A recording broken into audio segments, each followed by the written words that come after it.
Olá, muito boa noite. Está no ar mais um DrCast, o nosso encontro quase que diário aqui no meu canal do YouTube com um grande time de profissionais que são expert em suas áreas de atuação para trazer com credibilidade e informação para a sua noite. Eu tenho o privilégio de receber nesta noite Dr. Rodrigo de Jesus, ele que é médico psiquiatra, que vai falar hoje sobre TDAH e transtorno de bipolaridade. Doutor, muito bem-vindo. Um privilégio recebê-lo aqui. Boa noite, muito obrigado pelo convite. Tava com saudade de você, né, doutor Rodrigo? Agenda cheia, quase não dá tempo de vir gravar. Pois é, Tá de casa nova. verdade. Conta pra gente como é que está aí de consultório novo. Tudo bem, muito agradável o lugar, muito bom, Pertinho, né? fácil acesso, estacionamento também, Uhum. muito legal. Desejo sucesso nessa nova jornada, no seu Obrigado. novo consultório, na nova clínica. Que Deus abençoe. Eu achei muito bom, porque agora ficou pertinho aqui do escritório, pertinho de casa, aqui no bom. bairro Três Américas. Muito fácil localização mesmo. Doutor, hoje nós vamos falar sobre TDAH, né? E bipolaridade.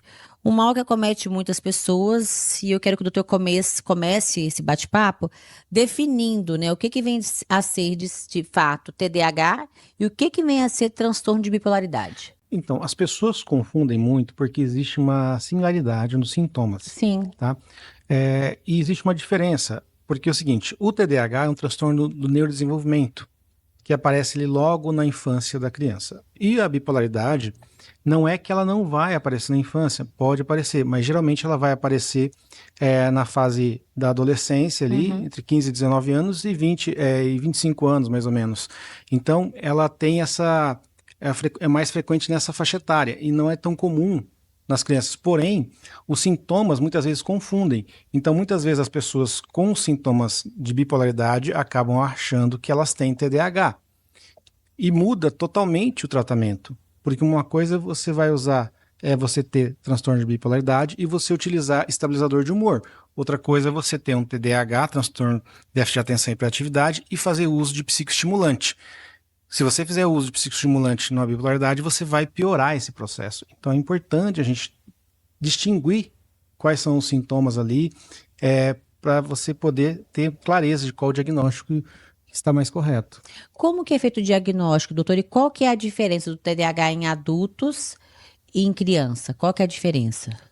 Na verdade, o TDAH na criança também vai se manifestar da mesma forma no adulto.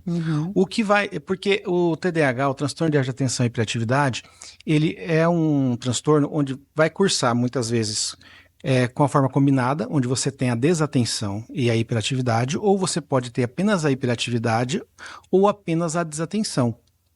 O que acontece muitas vezes é que, enquanto criança, você vai tendo desenvolvimento neuronal e a criança vai tendo a maturação do córtex, então esses sintomas eles vão ficando mais atenuados. E além do que, muitas vezes a pessoa acaba fazendo recursos, né, ao longo da sua vida, aprendendo a conviver com o transtorno, e esse déficit de atenção e hiperatividade ele vai ficando muito sutil e a pessoa acaba não tendo esse déficit na vida adulta ou muito atenuado. Então é mais notório nas crianças, mas alguns adultos, né, uma parte dos adultos acaba permanecendo com sintomas. O problema é que um adulto que tem um transtorno de atenção e hiperatividade, ele vai ter problema muitas vezes na execução do seu trabalho, porque você também tem dentro desse transtorno um déficit cognitivo na área executiva, que é o processamento das informações, que é onde você organiza o modo como você vai agir ao longo dos dias. É por isso que muitas vezes o TDAH, eles são marcados pela procrastinação, porque você não consegue ter aquele imediatismo de resolver os problemas, você não consegue se organizar no seu dia a dia, então você tem muita dificuldade de lidar com agendas, dificuldade de se projetar, o que eu preciso fazer, qual a minha prioridade. Eu não consigo muitas vezes organizar o meu tempo, então o que eu tenho para fazer, quais coisas eu preciso priorizar agora. Ele não consegue, ele se perde no tempo. Então eu costumo dizer assim, é o cara dos 45 minutos do segundo tempo. Deixa tudo para a última hora. Deixa tudo para a última hora. Mas por que isso? Isso tem uma explicação. Porque no TDAH é muito notório o déficit de dopamina. Quando essa pessoa ela deixa as coisas para a última hora, existe uma descarga dopaminérgica por causa daquela tensão. E aí ele consegue produzir mais. Só trabalha sob pressão. Só trabalha sob pressão, a maioria das vezes sim. Só que muitas vezes você não consegue fazer tudo. Enquanto você, às vezes você é criança, como a sua demanda é menor, muitas vezes você consegue elaborar isso e ir vivendo, e fazendo as suas funções acadêmicas ali da criança e do adolescente. Mas na vida adulta, devido à demanda maior que você tem, você não consegue ser operacional de uma forma coerente. Olha só. Existem testes específicos, doutor, que os profissionais observam durante a avaliação? Como que é feito esse diagnóstico? Esses são testes que são realizados? O diagnóstico do TDAH ele é clínico. Existem alguns testes que você pode lançar a mão quando existem algumas dúvidas, quando você quer ter uma clareza. Um teste que muitas vezes a gente acaba solicitando, por exemplo, é o teste neuropsicológico, que é feito por neuropsicólogas, pessoas credenciadas que passaram pelo treinamento, e é aplicada uma bateria de testes onde vai definir quais são as habilidades, quais são as questões emocionais, de personalidade. É um teste muito completo. Então, ele consegue me dizer o QI dessa pessoa, né, o quanto que essa pessoa, quais são as áreas, digamos assim, que a pessoa tem mais facilidade, linguagem, matemática. Então, você consegue ter um esboço de como é o funcionamento dessa pessoa. Então, às vezes você está na dúvida ali, ou você não sabe bem como direcionar o tratamento, o neuropsicológico ele vem para te auxiliar a guiar melhor esse tratamento. E a base hoje, assim, dos tratamentos é o uso de psicoestimulantes, né? Se bem que a gente tem hoje outros medicamentos não psicoestimulantes que também podem ser usados com sucesso. Sim. Né? A psicoeducação é muito importante, porque a pessoa precisa se educar, aprender a se organizar, aprender a usar uma agenda.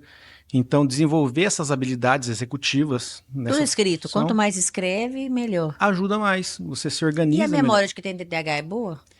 Então, às vezes as pessoas têm aquela ideia de que o TDAH tem memória ruim. É que o que acontece é que, para você guardar a informação, você precisa prestar atenção, porque senão a informação não fixa.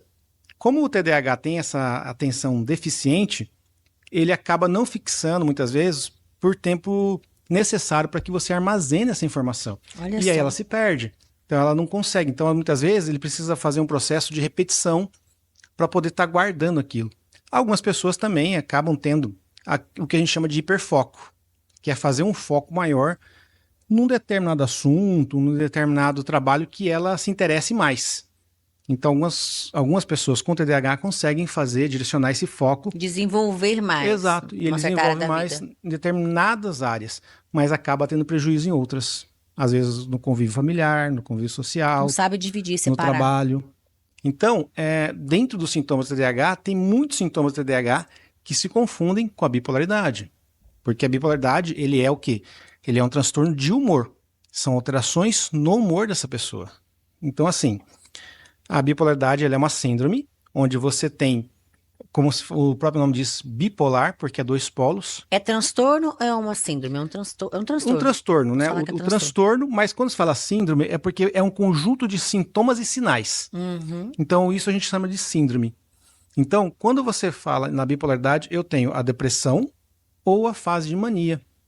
Então, são 2 polos diferentes. Enquanto a depressão, eu vou ter um humor mais triste, eu vou ter uma hipoativação, eu vou estar mais letárgico, meu pensamento vai estar mais lento. Na fase de mania e hipomania, que é o polo oposto, a pessoa vai estar mais eufórica, o pensamento vai estar mais rápido, ela vai estar mais irritada, ela vai estar muito mais insone, ela tem dificuldade para dormir. E são esses sintomas, muitas vezes, que confundem com o TDAH. Porque na bipolaridade, eu tenho, na fase de mania e hipomania, por exemplo, nessa fase de ativação, eu tenho o quê? Eu tenho uma hiperativação do sistema nervoso, onde eu tenho uma inquietação motora. A pessoa está inquieta. E no TDAH também existe uma inquietação. Só que uma é causada pelas alterações relacionadas à cognição, ali do transtorno do TDAH, enquanto que o outro é devido às alterações relacionadas aos neurotransmissores envolvendo ali o sistema límbico e a região também, a região frontal do córtex frontal, porque acaba a bipolaridade também atingindo a região frontal. Você tem muitas vezes o pensamento acelerado em que é no TDAH, e você vai ter também um pensamento acelerado na bipolaridade. É bem parecido os Muito parecido os sintomas. Você vai ter muitas vezes uma irritabilidade, porém a irritabilidade do bipolar ele é relacionada ao humor. O humor dele está irritado. Muitas vezes a irritabilidade do TDAH é porque ele quer as coisas rápidas, ele quer que tudo aconteça muito rápido. Ele quer que todo mundo esteja no mesmo ritmo que ele. Quer que tenha todo mundo no mesmo ritmo e você não acompanha o ritmo dele porque ele é muito acelerado, ele se irrita. Então ele está falando, me dá aqui. na cabeça dele, ele já pensou, me dá a xícara, me dá o copo. Já. Exato. Ele já pensou na cabeça, me dá... Mas o que você quer? O que você quer? Aquilo ali vai irritando ele, porque na cabeça dele já processou todo, ele já tá vindo com o bolo pronto. Sim. Então, isso muitas vezes causa brigas no ambiente de trabalho, que as pessoas são muito rápidas, né? Então, você acaba cobrando também. Um chefe, de repente, que tem TDAH, vai cobrar muito mais dos seus funcionários, entendeu? Então, existe a desatenção. Então, na bipolaridade, como o pensamento também está acelerado, existe uma dificuldade de atenção. No TDAH existe essa dificuldade de atenção também. Então, são muitos sintomas similares. O que vai diferenciar? Você saber colher a história do paciente, saber quando foi que esse quadro iniciou, saber a genética, né? Quais são os familiares ali que tiveram sintomas parecidos, se houve situações de depressão na família, houve casos dessa hiperativação da mania, da hipomania. Até porque a condução do tratamento é diferente, né, Totalmente doutor? diferente. Como que é o tratamento para TDAH e como que é o tratamento para bipolaridade? O tratamento do TDAH, ele vai se basear principalmente no psicoestimulante, né, que é a metilfenidato, lisdexanfetamina, alguns medicamentos, por exemplo, não psicoestimulantes, como a atomoxetina.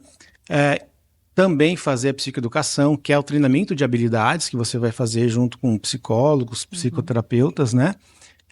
Terapeutas ocupacionais, para lidar com essa agenda, lidar com as demandas que você tem no dia a dia. Enquanto a bipolaridade, você vai usar estabilizador de humor. Então, você vai usar medicamentos para estabilizar esse humor. E outros medicamentos também para combater a depressão, para combater essa hiperativação. Então, são transtornos distintos que vão requerer tratamentos distintos também. A medicação é um tema sensível ainda para muitas pessoas, né, doutor? Quais são os benefícios e os desafios do uso do medicamento para o TDAH? Então, na verdade, o desafio, acho que o principal é romper o preconceito, que as pessoas ainda têm um certo preconceito com relação ao uso do medicamento. O medicamento, ele vai ser um aliado. Quer dizer, em torno de 70% das pessoas, eles vão ter uma resposta positiva, das pessoas que têm TDAH, 70% mais ou menos, 60%, 70% vai ter uma resposta positiva ao medicamento. Não quer dizer que a sua vida vai mudar completamente, mas com certeza os déficits vão ser atenuados da hiperatividade, da desatenção, da função executiva, você começar a se organizar melhor, se projetar de uma maneira mais eficiente. Então, para pessoas que têm realmente o transtorno, ele acaba sendo muito valoroso. Ele é um medicamento que muitas vezes muda a vida de uma pessoa. E isso a gente vê no dia a dia no consultório. É nítido, né? O que acontece muitas vezes são diagnósticos equivocados. Quando você tem um diagnóstico, por exemplo, equivocado, achando que tratando a bipolaridade como TDAH, tratando uma ansiedade como TDAH, aí você não vai ter talvez uma resposta tão boa. E aqueles outros 30% que não vão responder à medicação. Aí você tem que ver outras estratégias para você tratar esse paciente. Mas tudo parte de um diagnóstico bem estabelecido, um diagnóstico onde você vai conseguir ser assertivo nesse tratamento também. Existem diferentes tipos de bipolaridade. O que diferencia o transtorno bipolar tipo 1, tipo 2 e o que é ciclotimia? Então, o transtorno afetivo bipolar, né, ele tem essa classificação, né, pelo DSM, que é o Manual Estatístico de Transtornos Mentais da Sociedade Americana de Psiquiatria, onde o tipo 1 é quando você tem pelo menos um episódio do que a gente chama de mania. Esse quadro de euforia, esse quadro de humor mais elevado, onde a pessoa se sente mais empoderada, a pessoa pode não ter o sono bem adequado, ela muitas vezes dorme super pouco, mas no outro dia está com energia, então ela está ligada a 1000. E geralmente esse quadro de mania, existe um comprometimento das funções do pensamento. Então essa pessoa muitas vezes tem um pensamento de grandiosidade, ela começa a fazer gastos excessivos, ela acaba tendo muitas vezes a libido aumentada. Então isso acaba trazendo alguns problemas, como a gente já viu na mídia, algumas pessoas que entraram nesse surto e acabaram fazendo atos, né, assim, libidinosos, assim, sendo vítimas, né, por exemplo, de situações de crimes sexuais, por exemplo, por conta disso, porque existe o quê? É uma desregulação. Então esse freio que nós temos, essa nossa capacidade de frear a nossa conduta, ele é perdido nesse quadro de mania. Então o bipolar tipo 1, você tem que ter pelo menos um episódio. É como se perder seu controle. Você perde o controle. Então, assim, tanto é que antigamente é conhecido como síndrome maníaco-depressiva. Depois, em 1980, mais ou menos, que foi estabelecido como transtorno bipolar. A partir dos estudos, a partir do que você começa a conhecer melhor as características do transtorno. E o tipo 2, ele é marcado principalmente pela depressão. E aí você tem também no tipo 2 um episódio que ele não é uma mania, mas a gente chama de hipomania, porque ele não tem o comprometimento tão acentuado, tão grave que você tem na mania. Na mania, muitas vezes, você vai ter um quadro mais psicótico. A pessoa quebra o pensamento, perde essa capacidade do juízo crítico da realidade. Então ela se torna inadequada. Muitas vezes é necessário você ser enérgico, fazer medicação para controlar essa pessoa. Algumas vezes é necessária a internação, mas hoje é um pouco mais rara a internação, porque os medicamentos, quando você começa a utilizá-los, eles acabam tendo um efeito rápido, então você consegue controlar. Então a internação hoje é muito reduzida nesses casos, mas pode acontecer de você necessitar de uma internação para controle dos sintomas.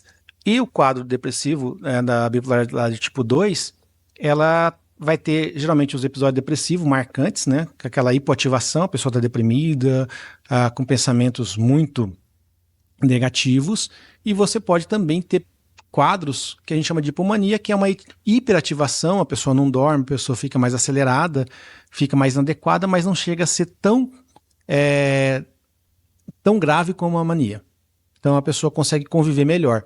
Muitas vezes a pessoa vive num quadro de hipomania e você não percebe. Você acha que é o jeito da pessoa. Ela é mais irritada, ela é mais agressiva, ela trabalha muito, ela tem ideias muito mirabolantes, mas você não percebe que essa pessoa, na verdade, tem o quê? Um quadro de hipomania, que vai alterando. E a ciclotimia, às vezes, é quando você tem essas alterações no rápido, você tem mudanças rápidas entre a depressão e a hipomania. Então ela fica oscilando, uma hora tá bem, fazendo um monte de Tá coisa, muito de bem, então ela tá repente, muito mal. e outra hora ela começa a ficar mais deprimida, assim, de uma forma mais rápida. É complexo, né, doutor? É complexo, é um desafio diagnóstico, existe muitas vezes Como que é feito o confusão diagnóstico da bipolaridade? através da investigação clínica, você colher uma boa história, saber como é que foi a história familiar. Existe uma genética muito grande dentro da bipolaridade, um dos transtornos mais, que eu posso dizer, hereditários que a gente tem. Então existe muita evidência da hereditariedade no transtorno afetivo bipolar. Então a gente precisa olhar para isso. Então, às vezes, o passado ali, os tios tinham depressão, o pai, o avô, uma depressão que vinha recorrendo, alterações de gastos excessivos, períodos que não dormia, ficava inadequado, hipersexualizado, tentativa de suicídio ou suicídio. Então a gente tem que ficar atento para essas informações, para a gente pelo menos desconfiar, opa, será que esse paciente aqui não é um transtorno afetivo bipolar? Será que esse paciente aqui não está fazendo essa depressão, mas ele é, na verdade, um bipolar? E aí a gente tentar direcionar a terapêutica para ter a melhor resposta. Como que fazer esse manejo do humor, né, doutor, e o papel da estabilização com medicamentos? Como estabilizar Então, o humor, né? E... esse é o grande desafio, porque eu posso ter aqui 3 pacientes bipolares e cada um deles vai responder de uma maneira diferente a cada medicamento. Então, de repente, eu vou usar com um paciente um determinado estabilizador de humor, mas o outro eu vou precisar associar esse estabilizador de humor mais um antipsicótico, o outro eu vou precisar associar 2 estabilizadores mais um antipsicótico, um antidepressivo indicado, porque não é todo antidepressivo que o bipolar pode usar. Então você tem antidepressivo específico bipolar. Se você fizer o uso do antidepressivo para um bipolar, um inibidor de recaptação, por exemplo, você pode fazer uma virada. Esse paciente pode sair do polo da depressão e ir para o polo da mania. Esse é o grande perigo, é o X da questão. E muitas vezes a gente acaba diagnosticando os pacientes nesses quadros. O paciente tem uma depressão arrastada há muitos anos, tomando antidepressivo, de repente, depois de 5, 6 anos, ele faz uma virada que a gente chama de virada maníaca. Aí fala, opa, esse paciente não era bipolar, esse paciente não era depressão maior, né? Não é depressão unipolar, é uma depressão bipolar. E aí você muda a terapêutica, começa a fazer uso do estabilizador de humor e tal. É um desafio e cada paciente é único, é singular. E a gente tem que respeitar as individualidades do paciente. A psicoterapia tem um papel importante no tratamento de bipolaridade. Que tipo de abordagem costuma ser mais eficaz, doutor? A psicoterapia é fundamental por conta da pessoa ter o autoconhecimento. Então, ela saber em qual fase ela está. Então, ela saber que ela está fazendo um quadro de hipomania, ela saber que ela está entrando na fase da depressão. Então, hoje, muitos pacientes, eles conseguem reconhecer em qual fase ele está. E aí ele consegue, preventivamente, buscar o médico e falar, olha, eu estou ficando assim. E aí fazer os ajustes e você não chegar a ter o comprometimento que a doença teria, que a doença te daria, porque você ajusta o medicamento antes do tempo. Então, a psicoeducação é fundamental. Aí depende muito o tipo de abordagem, né? Hoje se usa muito a terapia cognitivo-comportamental para os quadros, mas aí vai depender muito de qual o paciente se adapta melhor. Então, assim, eu acho que depende muito do que o paciente vai, digamos, se sentir mais à vontade. Diferenças e intersecções, doutor. Muitos pacientes e familiares têm dúvidas, né, sobre a diferença entre TDAH e transtorno bipolar, pois ambos envolvem mudanças de comportamentos. Como que os profissionais da saúde conseguem distinguir entre os dois? E como aconselhar, né? Como instruir a família? Porque a família fica no fogo cruzado, né? Você não sabe distinguir o que é TDAH, o que é bipolaridade. Quais são os conselhos, né, que são passados para a família, as instruções para o familiar? A família, em ambos os transtornos, a família precisa estar bem assessorada Porque eles têm quanto que a estar isso. muito informados, Tem que né, se doutor? informar. Você tem que se informar como que é o funcionamento dessa pessoa. Se você tem um TDAH, é importante que as pessoas respeitem o limite dessa pessoa. Entender que essa pessoa ela vai ser um pouco mais organizada, ela vai ser mais procrastinadora. Você precisa tornar um ambiente mais acolhedor. Você precisa entender que essa pessoa tem uma demanda diferente. São mais exigentes, não são, doutor? Eu acho que a demanda é diferente, né? Na verdade, a exigência deles é por conta das dificuldades que eles apresentam, entendeu? Então é muito difícil você viver num mundo, às vezes, diferente dos outros. Porque o seu tempo vai ser diferente, você vai gastar mais tempo, você não vai obter o sucesso, de repente, que obteria com a pessoa normal. Não é porque você é incapaz, pelo contrário, é porque você não consegue utilizar as ferramentas de uma forma adequada. Entendeu? Então as pessoas acabam tendo muitos prejuízos. Isso é na convivência com as pessoas, é no trabalho, é na execução de uma tarefa doméstica, é na execução de um trabalho acadêmico, é o trabalho que ele tinha que entregar num determinado prazo e ele não conseguiu concluir com todos os termos completos como deveria. E as pessoas muitas vezes não entendem isso, elas não têm a paciência de buscar entender isso, e principalmente quando criança. Então, a criança é julgada como preguiçosa, muitas vezes é julgada como burra, às vezes ela acredita que ela é incapaz, que ela tem um déficit intelectual, que ela é burra mesmo, porque ela não consegue. Muito, né? Afeta muito a parte psicológica da pessoa. Então é muito natural que, enquanto adulto, essas pessoas venham a desenvolver um quadro, de repente, até de uma autoestima baixa, ou até uma síndrome do impostor, por exemplo, de achar que ela não é capaz. Existem casos, doutor, em que o TDAH e o transtorno bipolar ocorrem juntos? Existe, pode acontecer, não é uma coisa muito frequente, mas pode acontecer. E aí você tem que ter todo o manejo, não quer dizer também que essa pessoa vai usar psicoestimulante. O tratamento é diferente nesses casos? Você vai usar estabilizador de humor também. Porém, nem sempre você vai usar o psicoestimulante, vai depender muito da fase que a pessoa está. Às vezes, quando ela está produzindo, você vai usar o psicoestimulante junto com o estabilizador de humor. Então, precisa ser individualizado caso a caso. Entendeu? Enquanto o transtorno, o TDAH, ele é um transtorno ali que vem desde a infância, né, como eu disse no início, a bipolaridade ele já vai acontecer um pouco mais tarde. A maioria das vezes acontece um pouco mais tarde. Dificilmente assim você vai ver crianças bipolares. Tem, mas não é o que acontece na maioria das vezes. E o que muda é que um é o humor, né? O transtorno bipolar é um transtorno de humor. Você vai ter esse quadro depressivo. O que confunde muito não é a depressão do bipolar, é o quadro de hipomania e de mania, onde você tem um pensamento acelerado, existe a irritabilidade, existe uma hiperativação, uma inquietação, e tudo isso se confunde muito com o TDAH.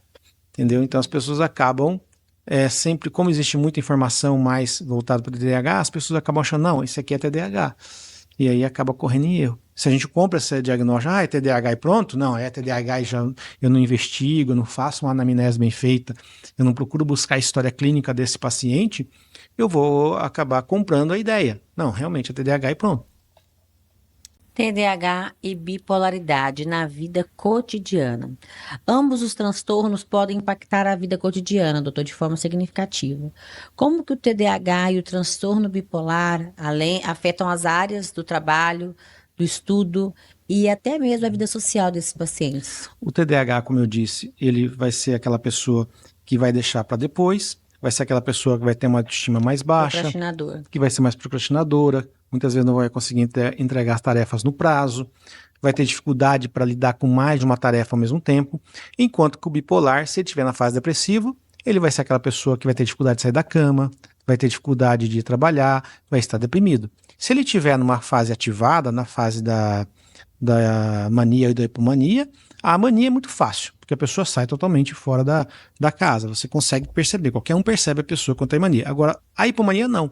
Então, às vezes a pessoa está em hipomania, ela está mais irritada, ela está mais ativa, ela não está dormindo, ela está falando rápido, ela está acelerada, brigando. Então, às vezes a pessoa percebe que a pessoa está diferente, mas não sabe o que é. Às vezes ela está num quadro de hipomania. Então, isso vai afetar a empresa, porque essa pessoa vai começar a brigar com os colegas, com funcionários, ela vai começar a ter ideias mirabolantes, não, vamos comprar isso, vamos comprar aquilo. Opa, mas espera aí, a gente não tem dinheiro, não tem dinheiro em caixa, vai fazer, não, a gente dá um jeito, isso aqui vai acontecer e tal, tal. Então você pode levar a empresa a ter prejuízo, essa pessoa pode ter prejuízo, pode começar a fazer compras exageradas, achar que tem dinheiro onde não tem. Então, assim, as consequências, os danos que você tem no transtorno afetivo bipolar, ele é muito grande. Na depressão, porque essa pessoa não vai conseguir desenvolver o que ela precisa, vai estar deprimida, e na fase da ativação, essa pessoa vai estar gastando, vai estar comprando, vai estar brigando. Então, ambos os transtornos vão trazer consequências sérias. Como que a família pode apoiar de forma afetiva os pacientes acometidos pela bipolaridade e pelo transtorno? Conhecimento, né? Saber quais são as peculiaridades daquele transtorno, saber o que pode ser feito para atenuar os déficits, né, como você pode ajudar, participar da psicoeducação, cobrar que o paciente, acima de tudo, faça uso da medicação, porque muitas vezes a pessoa estabiliza e fala, não quero mais tomar o remédio, porque, convenhamos, tomar remédio é chato mesmo, né? Não é fácil tomar remédio, e às vezes a pessoa tem que tomar 2, 3 remédios, às vezes 1 ou 2 vezes por dia. Sim. Então, tem que estar atento para não haver a quebra do tratamento, né? No TDAH também, muitas vezes a pessoa pode querer não tomar o remédio, isso também pode acarretar os déficits. Então, assim, estar junto, presente, apoiando. Isso acho que é o mais fundamental. Para o paciente que tem TDAH ou transtorno de bipolaridade, né? Quais recomendações para lidar com a gestão dos sintomas, com as técnicas, né, para poder organizar melhor o tempo, gestão de tempo? Quais dicas você deixaria para as pessoas que têm? Então, existem alguns aplicativos muito interessantes que a gente pode usar, que pode ser sincronizado com o Google, que podem ser sincronizados com o WhatsApp. Um aplicativo que eu gosto muito é o AnyDo, que é um aplicativo que ele tem uma interface com o WhatsApp, então ele te manda as informações, por exemplo, você faz o agendamento, o lembrete, tanto pelo WhatsApp ou direto pelo app, ele te manda a informação, te lembra, você faz uma sincronia com o Calendar ou com a agenda Google, ele então, uma informação migra para outra. Existe o Trello também, que é uma outra ferramenta. Tem várias ferramentas que você pode usar para estar organizando essa agenda, onde você tem checklists. E é importante você fazer o checklist. O problema é que o TDAH, muitas vezes, ele acaba esquecendo do checklist. O pensamento, às vezes, é tão acelerado, ou ele acaba se perdendo na procrastinação, que ele acaba esquecendo de fazer o checklist. Então, o que eu recomendo? Faça sempre aquilo que você se propôs a fazer. Então, apareceu a informação para você no aplicativo, você vai lá e faça aquilo que está determinado. Eu tenho que ligar para fulano? Então você liga para fulano. Não espere para deixar para depois. Eu tenho que comprar pão? Você vai lá e compra seu pão. Então faça as medidas de uma forma bem organizada, assim, no sentido de não procrastinar. E isso é a parte mais difícil para quem tem TDAH, entendeu? A bipolaridade, muitas vezes, ele não vai ter tão marcada essa questão de déficit como o TDAH, porque a bipolaridade são períodos, né? Sim. Então você tem períodos que você vai estar deprimido, tem períodos que você vai estar hiperativado. O TDAH existe uma linearidade. Essa pessoa é sempre assim. Então ela está sempre Não tem desestabilizada. altos e baixos, Não né? tem tanto alto e baixo, ela é sempre. E além do que, existe também, por conta dessa destrabilidade, essa pessoa acaba sendo desastrada. É muito comum você ver pessoas com TDAH meio desastrada. Vai derrubar um copo, vai derrubar as coisas, vai tropeçar em alguém. Então pode acontecer isso também, por essa desatenção. Às vezes passar no sinal fechado, estacionar de forma errada, dar uma raspada no carro aqui ou ali. Eu tenho pacientes, às vezes, que tem isso, entendeu? E a pessoa, falando em tratamento, a pessoa também tem que ter uma clareza do seguinte: o tratamento, muitas vezes, ele realmente vai mudar a vida da pessoa. Por exemplo, eu já tive pacientes com TDAH em que começaram a usar o medicamento e elas mudaram. Porque, de repente, uma pessoa é toda estabanada, ela é uma pessoa que não presta atenção em nada, é até engraçada, de repente ela começa a ter foco. Então ela começa a falar de uma forma mais pausada, ela começa a se organizar, ela não é mais aquela pessoa tão engraçada. Então as pessoas, opa, peraí, você tá diferente? Você tá deprimida? Será que tá? As O que tá pessoas estranham, a acontecendo? pessoa tá bem e ela tá achando que tá mal. Mas por quê? A pessoa a vida toda conheceu aquela pessoa daquele jeito. E de repente ela muda o comportamento, ela não tá falando mais rápido, ela não tá mais estabanada, ela não é aquela pessoa engraçada, muitas vezes, que tem pessoas que são engraçadas, nesses erros, nessas falas, tudo, às vezes trocando uma palavra por outra, acaba sendo engraçada, e aí de repente ela começa a fazer tudo certo.